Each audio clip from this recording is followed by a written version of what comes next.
叶欣，子健在家吗？没有啊，他们公司今天挺忙的。好，我到你家门口了啊。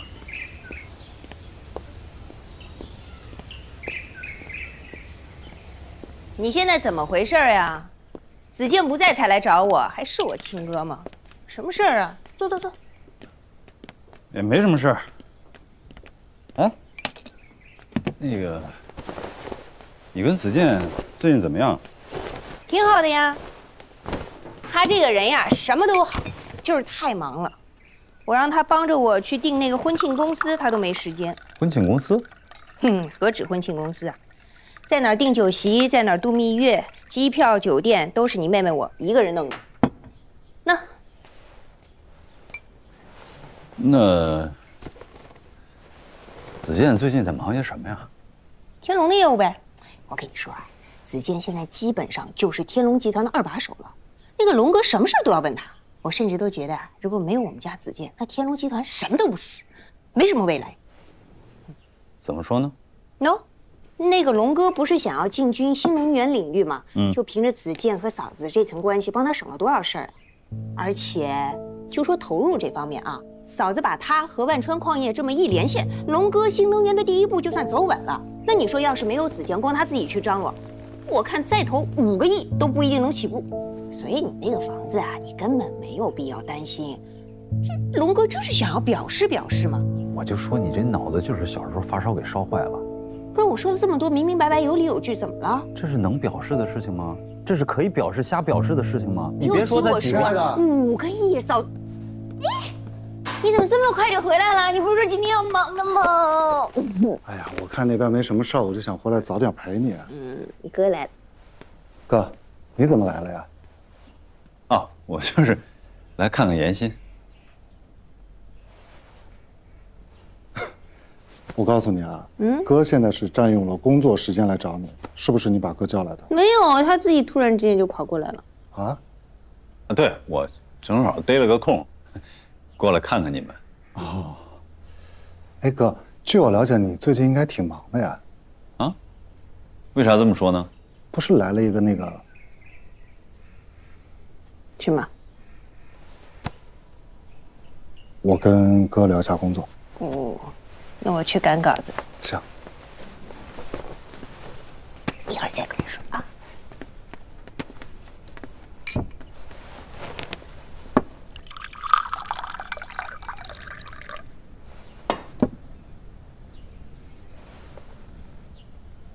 哥，得是一个专案组吧？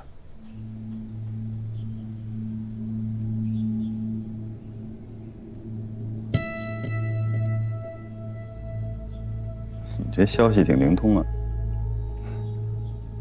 还抓了2个人。你怎么知道的？东平就这么大。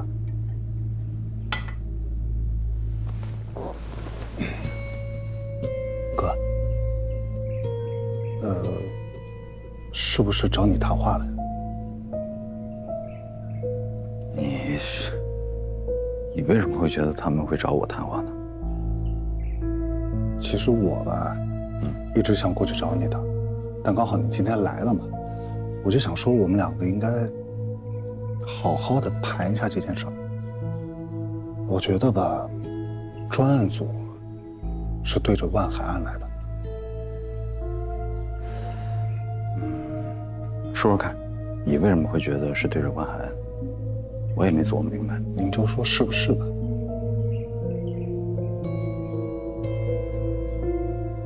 哎，专案组的事儿，你听谁说的？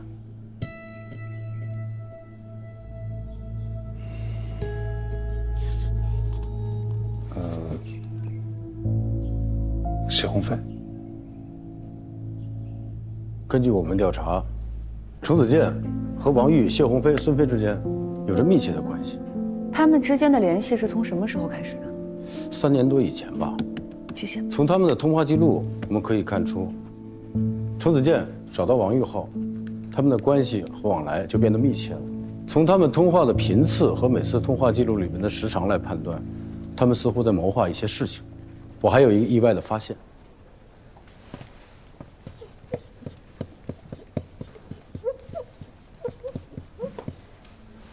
情。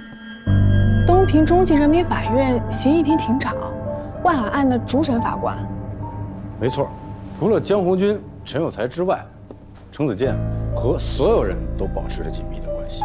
而陈有才和王玉之间有联系，江红军和孙飞之间有联系，关系层级出来了。程子健是核心，这其他的人都是万海案的关键人物，而且他还是李仁俊的妹夫。司法掮客。其实程子健的履历并不复杂，研究生毕业以后进了县检察院，5年前离的职，到东平不久就去了天龙集团，在天龙集团任法务总监。很快天龙集团注资，他就成立了自己的律所。白哥，我跟你坦白啊，其实我跟老谢的关系不错，我俩在当时县检察院的时候我们就认识了，通过万海案我们更熟了一些。所以我们俩在万海案的时候，也相互有些照应，人情世故嘛。哥，这件事儿，你看破不说破。你们单位现在负责万海案，然后就把万海辩护律师这位置给他了。他觉得我这案子拖的时间太长了，跟我说能不能换一位律师。我说我律师挺好的，为什么要换呢？他没搭理我。没成想，过了几天，张文金变成了黑社会同伙了。再没过几天，乔振兴死了。2次尸检这事儿，我给你们单位就你一个人打电话，你就给谢鸿飞打电话，谢鸿飞就……谢鸿飞给你打电话，你俩聊啥呢？应该是聊万海的事儿吧。我们俩打电话能说啥呀？在东平，陈总也算是我的亲人。子健就是我的亲弟弟。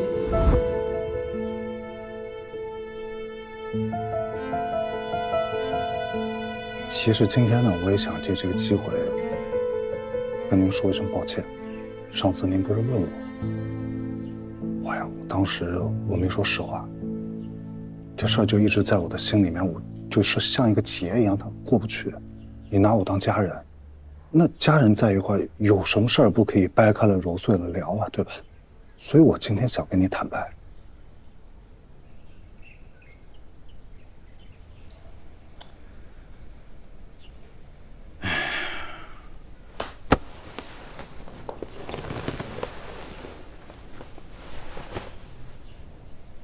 子健，你能这么说，我其实心里挺欣慰的。这么多年我就看好你，要不然也不能把妹妹交给你。就像你说的，咱们是一家人，所以有些事儿，我希望你能如实的告诉我。我其实就是想问你啊，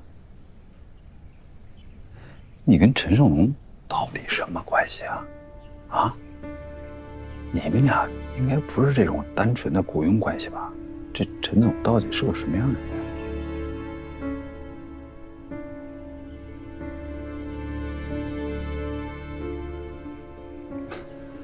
哥，你在这么敏感的时期问，是不是调查组正在调查？别，他有什么问题？你千万别多想。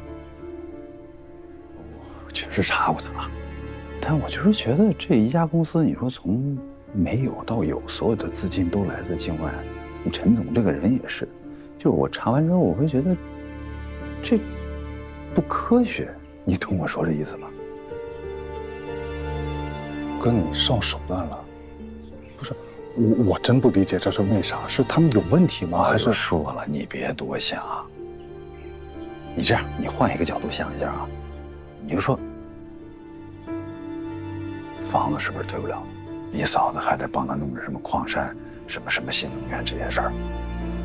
妍希马上跟你又要结婚了，你说咱们这一家人跟这商人这关系，我跟你嫂子这个身份。你以前也穿过冠衣啊，对吧？你不谨慎行吗？你现在这个形势，换你怎么做？所以，子健，我希望你能给我交个实底，你起码让我心里踏实，对吧？天龙集团是他的金主，是，根据财产调查报告来看的话，程子健的个人财产跟天龙集团息息相关，而且他律所所接的案子也几乎都跟天龙集团有关系。他现在还住着天龙集团开发的房子，大都七山。基本清晰了，印证了你和洪亮之前的推测。王玉把这些人纠集到一起，制造了万海案，目的是要拿回物资集散中心。而东平的某些人为了博取扫黑的业绩，有意无意的成了帮凶。那矿难呢？事故是人为的，那这个人又是谁？万海案宣判结束之后，王玉他不甘心于仅仅只有这个物资集散中心，还看上了万家的矿，然后他就临时起意，趁火打劫。万海已经被王玉打趴下了。如果王玉想要得到矿山，他跟万家谈就可以了。为什么要制造一起矿难呢？还把我们引到这儿来，这不是得不偿失吗？可能是万家不同意呗。可是从犯罪成本角度来看，万家不同意就想办法搞定万家的人，总比制造一场矿难成本要低，风险也小了不少啊。宋局，您刚才说程子健和王玉之间的联系，第一个电话是程子健打给王玉的。是的。您确定不是王玉打给程子健的？确定。我们可不可以这么推测？假设把万海打成黑社会这件事情，不是王玉起的头，而是程子健起的头，又或者另有其人，一个我们从来都没有想到过的人。而且江红军和孙飞是为了这个人掩盖矿难。宋局，麻烦公安的同志继续围绕程子健查，尤其是他供职的天龙集团。好，切记不要打草惊蛇。如果我们的推测成立，那这个人太核心、太关键了，我们要放长线，钓大鱼。好。你看，在你看来，你觉得陈总的发展的特别快，那是因为他其实很早之前认了一个大哥，我估计这人你还认识，叫宇天成。哪个宇？大禹治水的禹。其实这件事儿，陈总之前跟我聊过，他好像说的是，在初中的时候他就辍学，然后跟了这个宇大哥，从10几岁跟到现在，20多年了。但这个大哥人不错的，他是有情怀的，人发达了以后还想着回东平给东平再建设一下，所以才在东平给陈总成立了天龙集团。当然了，这些所有的资金啊都是那大哥给的，所以哥你放心，真的没问题。在你们看来，陈总好像很神秘，其实没什么神秘的呀，他不过就是跟了一个好大哥，然后这好大哥认了这个小弟，跟了他这么多年，给了他一个机会，就成就了现在的他，就这么简单。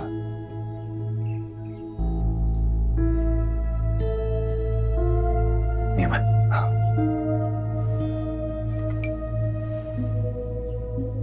对，还有一件事啊，那个王玉，王玉那个集散中心，就2、3年前，这个陈胜荣陈总是不是想要过他这个集散中心啊？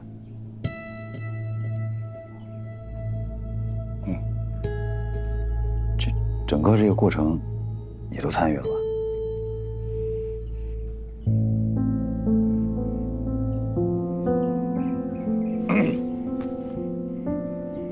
哎呦，不行，我得走了，跟你聊着聊着，忘了我后边还有事儿。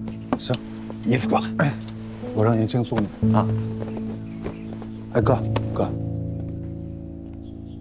其实今天你能像家人一样跟我聊这么多，我心里挺踏实的。在这儿我也向你表个态，只要严青能过上最好的日子，我吃再多苦都没事。你今天说的话，我听懂，谢谢了，哥。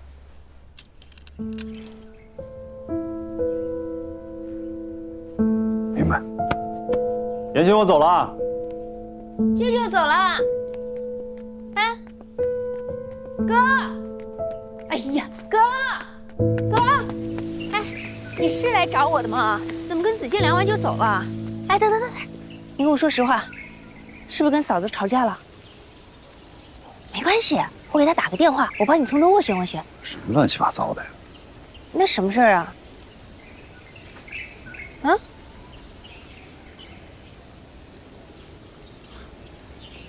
就你这脑子啊，知道的越少，对你越好。回去吧。跟你脑子多灵光似的。莫名其妙。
到底在吵啥呢？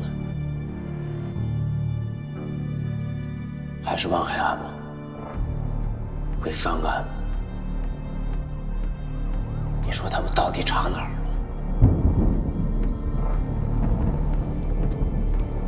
能查到我吗？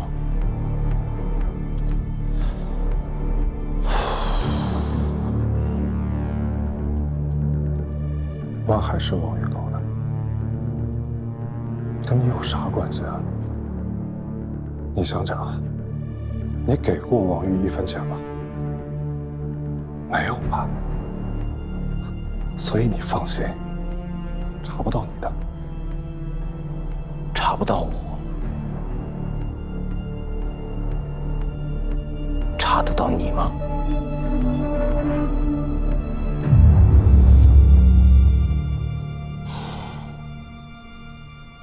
龙哥，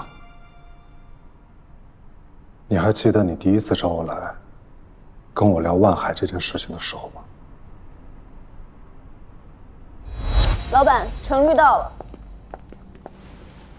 陈总，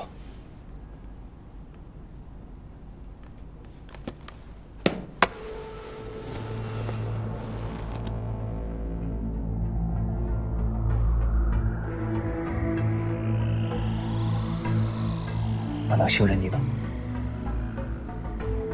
陈总如果不信任我，就不会这么问。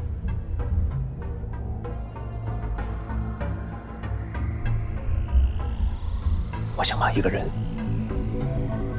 或者一家公司彻底打垮，你能帮我吗？什么人？什么公司？不可以有任何隐瞒。规模不比我小啊，甚至比我还大，实力比我还强。但我一定要把它办到了。如果我没记错的话，应该是1周。我用了不到1周的时间，我就把万海的体系都查清了，并且还查到了你不愿意告诉我的，你跟万海之间的过节。王玉，原物资集散中心的老板。我可以将它做成是在被万海的威逼利诱之下被迫出售集散中心。在这个案子中存在着非法拘禁、故意伤害、强迫交易、敲诈勒索，任何一项罪名都可以打败万海，更何况数罪并罚呢？人证我也物色好了，再下一页。陈有才，这几年他的公司年年亏损，经济十分紧张，拿下他很容易。陈总，这就是我的方案，按我说的做就行。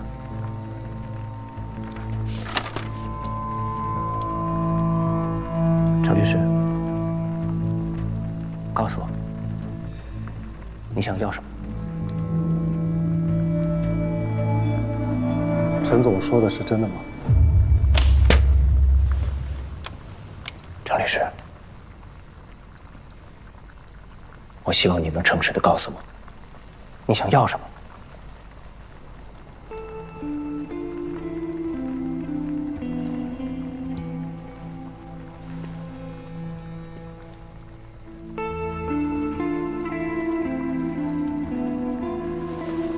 陈总，你的故事我听过很多遍，我的故事，你想听听吗？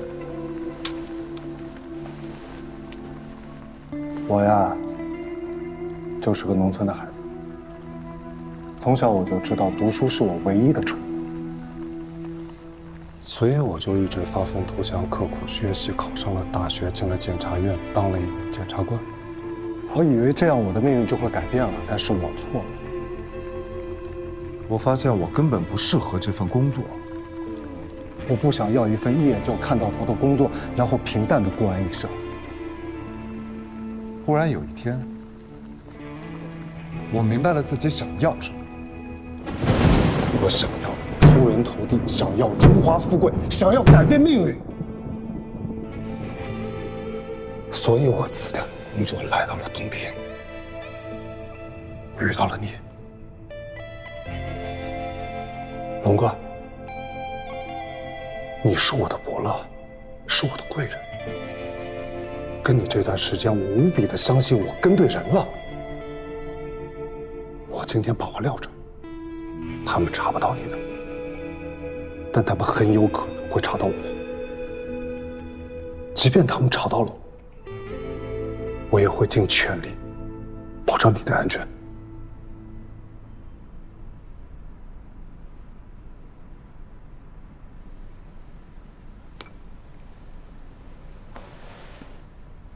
子健，回去的那份合同，天龙集团的股权比例，随便填。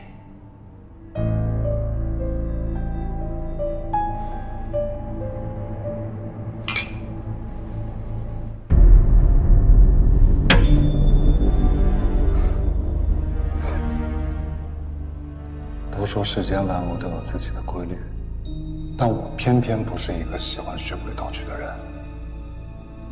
我觉得只有打破规律，活得才有意义。所以，龙哥，咱们必须把这个命掌握在自己的手。说白了嘛，饿死胆小的。 撑死蛋蛋！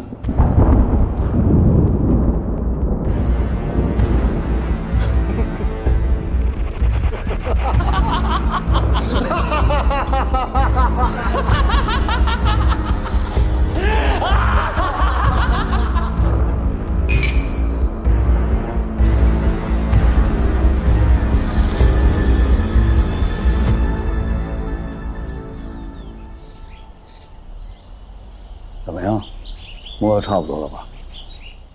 他我用摸吗？一进去，所有口供全拿下。你最近是不是有点膨胀啊？哪来的自信啊？你别到时候你自己进，给大伙来个反面教材，那可丢大人了。5分钟，信吗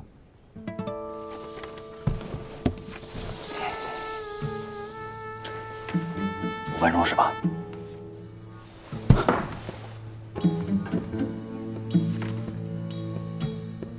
从你进门开始，我给你倒计时。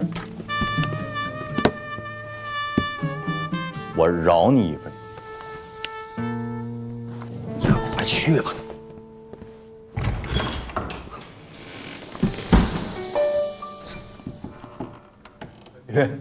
哎呀，洪亮啊，你说你非得为难这个小罗和小张，你干什么呢？你有什么事儿，你不能过来？ 咱们哥俩好好聊一聊，就因为是咱哥俩，所以我这心里边我多少有点抵触。哎呀，我有点紧张。有什么好紧张的？你，这样啊，来，帮那个孙局给打开这个啊。不用，我跟你讲，洪亮啊，咱们都是公职人员，咱们不能违规啊，按规矩来啊。你心意我懂了，不用。谢谢孙局配合，没你这觉悟好。二位请休息，感谢。哎呀，你这个头发怎么越来白的越多呀？几年不见全白了，你看，哎呦，白的厉害啊！这工作太熬人了。是啊，我记得你结婚的时候，那小伙子是一头的乌发。你还记不记得当时谁给你开的婚车呀？忘了吧？哎呦，我是，哎呦，你都忘了？你看你那天你非常紧张，你把领带都系错了，看连裤扣都没拉上，最后还是捡了一个别针给别上，好留点面子。哎呀，什么？咱说点正事啊。好，说正事儿。洪亮，哎，有一件事啊，藏在我心里呢，有10多年了。我想把这个秘密告诉你。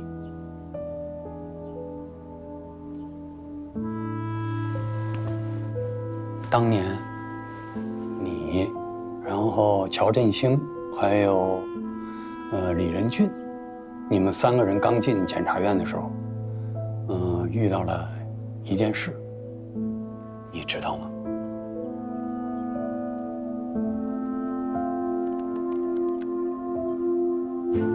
对不起，当年的案子办错了。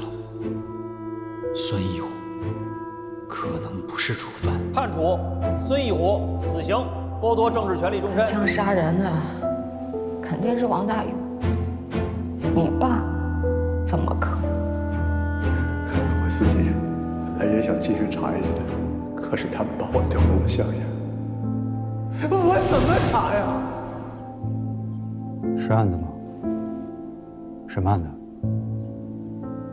人生大案。你记不记得当年小敏刚大学毕业吧？那时候想找男朋友，老领导啊，哎呀，就看好了新来检察院的你们3个人。他知道我这个人看人准，他就问我，他说你觉得谁合适？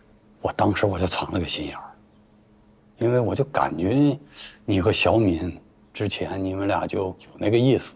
我看出来了，还能逃过我的眼睛。然后我就跟老领导说，我说，你看任俊，小官迷，你看今天让我说准了吧？我说振兴这个孩子呢，柔啊，我说洪亮这个小伙子不错，做事情周全，敢于担当，正直善良。你看，今天你看你跟小敏过得多幸福。听明白了，哥啊，就是我现在的幸福人生全有赖哥当年的提点。那这个我不敢当，这谈不上，这谈不上。那真的是咱俩这关系可真是不一般。那一定的呀。那不一般的关系，你给我讲讲，说你揣着3本护照还都是假的，你这要去哪儿啊？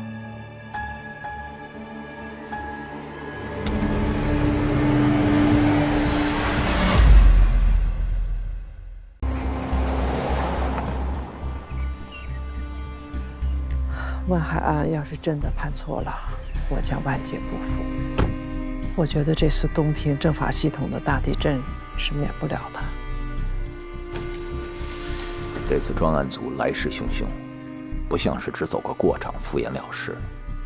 你的意思是，这不只是阵风？每次风来的时候，不都是天昏地暗？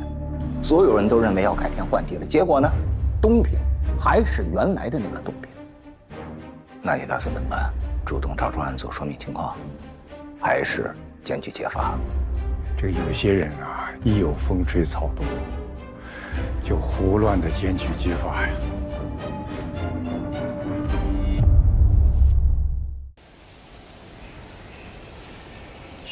你跟我说道说道，哥，你揣着3本护照还都是假的，你这要去哪儿啊？洪亮，哥错了，犯错误了。作为一个公职人员，我不应该去买假护照。我确实错了，违规。我也不瞒你，我想去趟香港，给孩子上个保险。你像这种事儿跟组织说，他不会批我。再说这个事儿我也不能跟别人讲。哎呀，但是今天这个事儿说起来，我真的谢谢你呢。如果要不是你拦着，我就是错上加错呀，我这个错误就犯大了。不用谢，咱俩扯平了。嗨，我相信孙局，你一定也明白，说我们今天请你来，肯定不是说就因为这3本护照，或者说你想私自出境这个事儿。前2天呢，有这么一个人，哎，就坐在你现在这个位置上，啊，他指认你了。他呢，你应该很熟悉，是你的老部下，他叫江红军。啊，你不用再说了。他咬我了，是吧？这么说吧，你们要是没有真凭实据，你们也不会抓他。如果他不咬我，你们也不会把我请到这里来。但是，我想问你啊，洪亮，你觉得哥是这种人吗？老领导把我一路提拔到今天的这个位置，多不容易。别人不知道我的为人，你还不知道吗？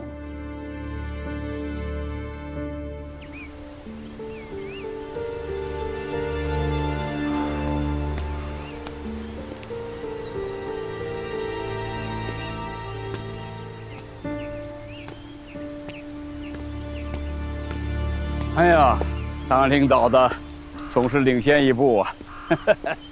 老书记，对不起，让你久等了。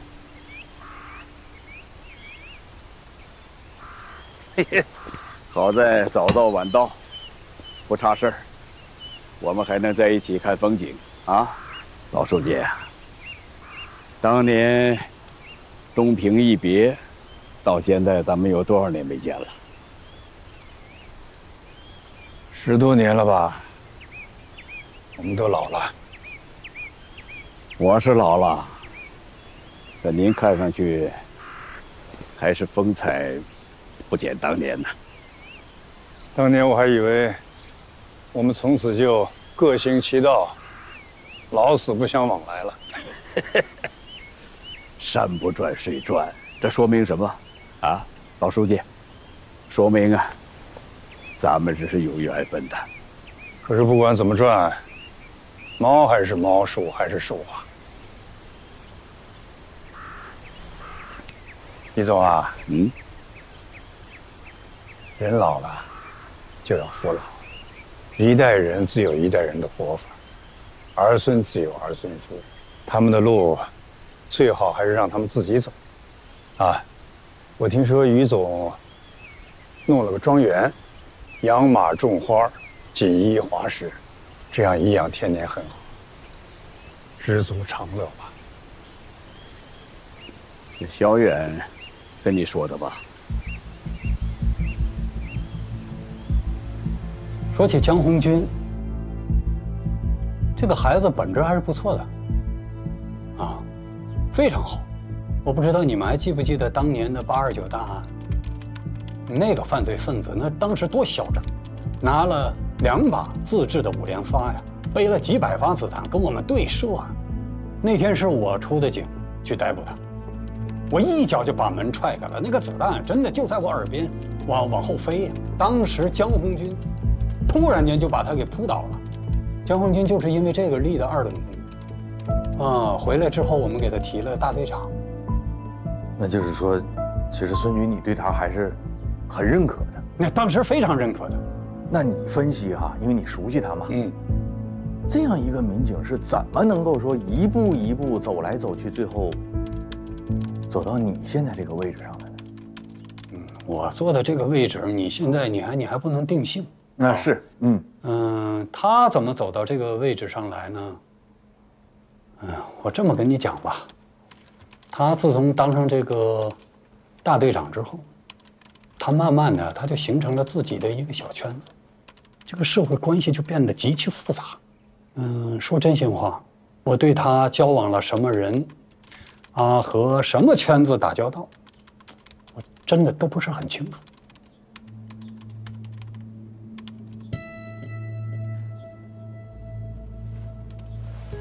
听明白了，就是说，其实你们俩，慢慢的，私下的接触没有那么多了。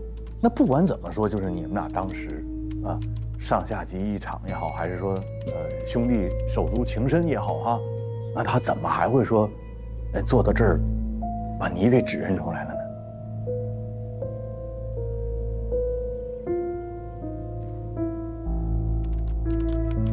这个，我想可能是因为。我当了他前进路上的绊脚石。怎么讲？在进党委的这件事情上，几次我都投了反对票。为什么呢？因为他太江湖，我想再锻炼锻炼他。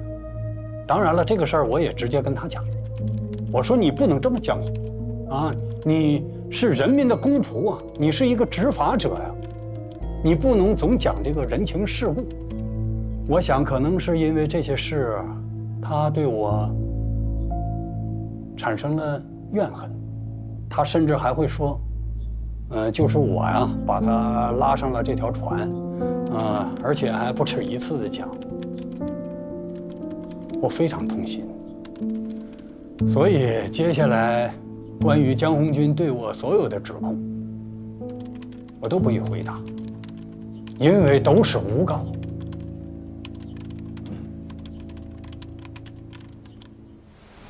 老书记，我知道，您今天找我来是为了什么？其实啊，这些年我也不太管事儿了。但是树欲静而风不止啊。于天成，你别跟我装糊涂。你要是真想退休，就凭江源几句话你就不退了？你是什么人，我还不清楚。50%的利润，你就敢铤而走险？100%的利润，你就敢践踏一切法律？现在有了这个铜镍矿，我看你啊，就敢杀人放火。可是我要提醒你，现在不是10多年前了，党纪国法不容践踏。你要是再玩你们那一套，我相信。你会连老本都赔进去。你还想再把我们家卷进去一次啊？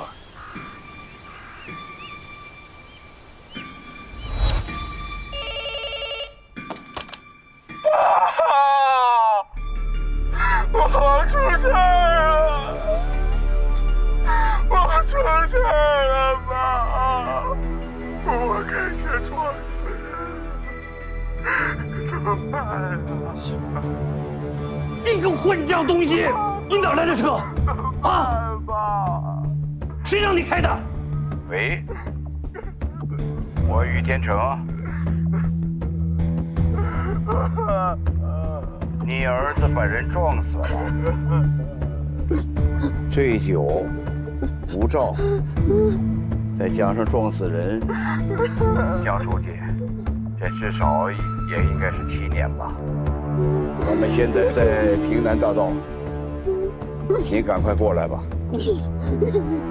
我还没有报警，你现在过来，江书记，人可以算是我撞死的。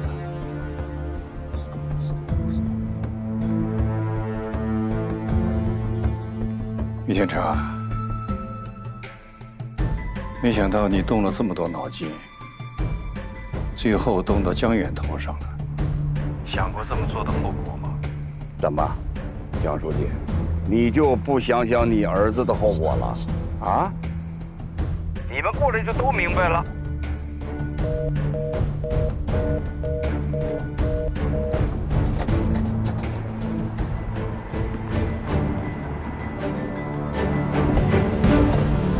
江书记，经过调查，肇事车辆的司机不是江远，您可以现在就走，后续需要配合我们再做个笔录。去，大家。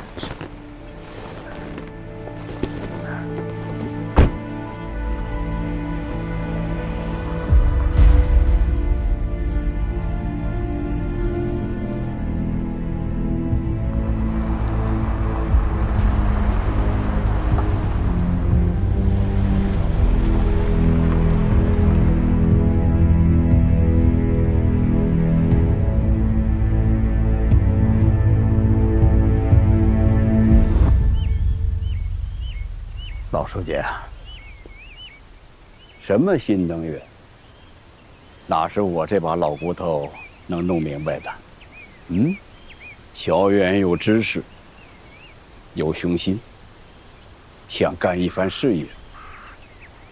我真的只是陪着。还有万海的那个案子，你就是让我绞尽脑汁，我也想不出这种点子的。我的儿子我了解，要是没有你在背后煽风点火，他能这么干吗？他是让你给利用了。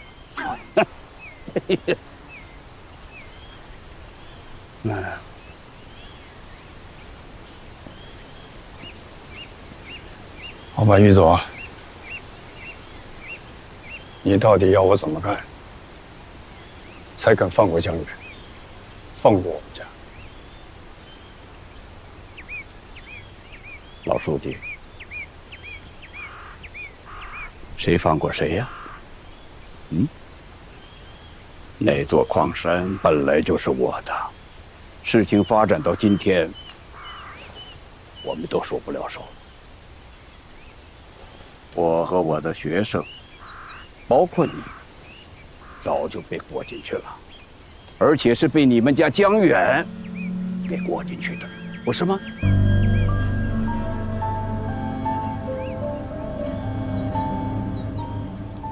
实话跟你说吧，江远在3年前就开始布这个局了。你那个儿子，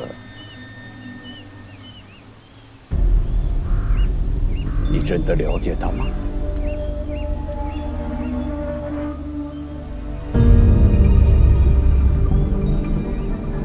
那，